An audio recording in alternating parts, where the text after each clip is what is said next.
ఇక చెవిరెడ్డి భాస్కర్ రెడ్డి మానసిక స్థితి సరిగా లేదని చంద్రగిరి ఎమ్మెల్యే పులివర్తి నాని భార్య సుధారెడ్డి విమర్శించారు.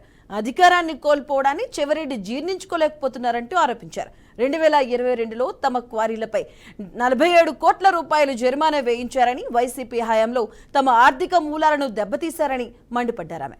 నిరాధారణమైనటువంటి ఆరోపణలు చేస్తే చెవిరెడ్డిపై కోర్టుకు వెళ్తానంటూ తేల్చి చెప్పారు.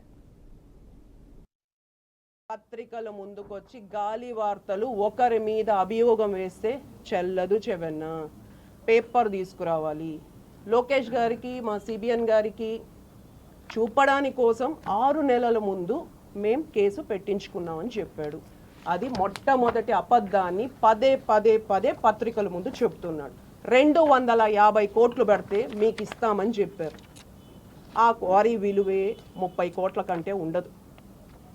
మనం అప్పుడు చెప్పాం, ఎవరు కేసు పెట్టినారో వాళ్ళు, అదే కేసు పెట్టిన ఏడీడీకి మేము చెప్పాం.